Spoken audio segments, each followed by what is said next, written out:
I welcome the Boston Global Forum initiative on the G7.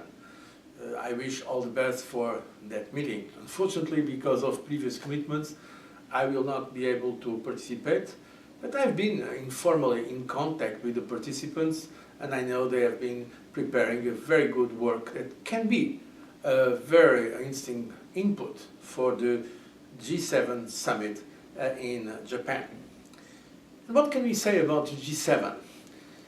I've been all these years participating in the G7 and the G8 meetings since 2004, during the 10 years I was leading the European Commission.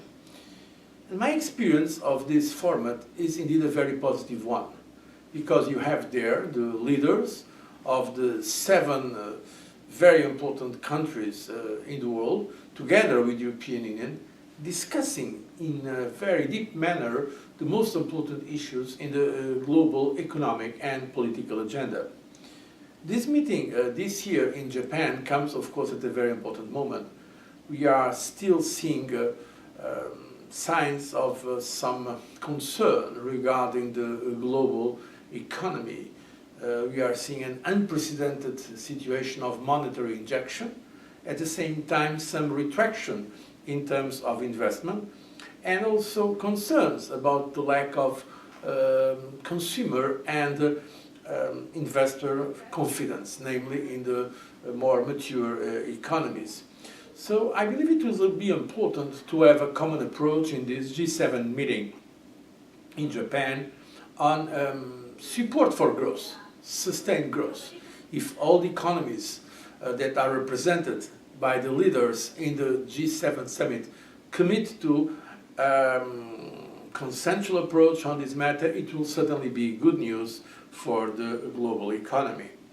But there are other concerns beyond the economy, and in fact some geopolitical concerns may have some kind of impact in the current economic mood.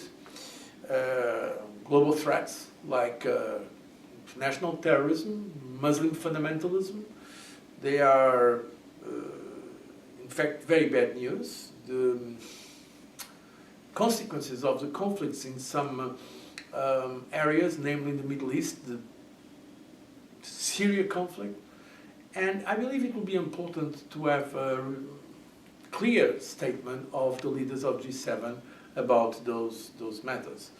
In Europe, besides the Syria crisis, the terrorism threat, the impact in terms of refugees that is putting pressure in some of our countries, there is also the concern about the actions of Russia, namely about their actions concerning Ukraine.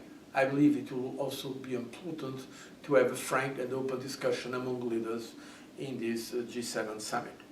And of course there is now a very new kind of challenge and threat. It is the issue of cyber attacks.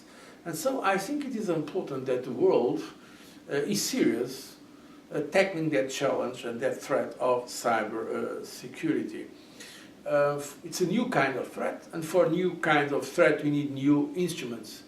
I personally believe that it will be important that the leaders of G7 agree on a common approach, possibly a global binding approach based in international law, so that they can also ask others to join, because this is something that is having an impact sometimes in economic sentiment, but also in the overall feeling or perception of security or insecurity.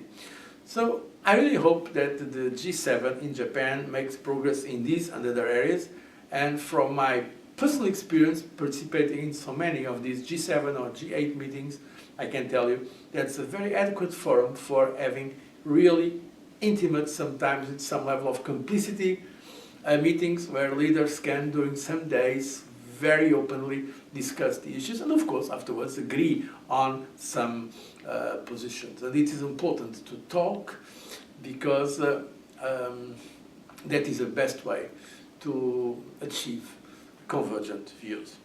I wish all the best for the G7 in Japan.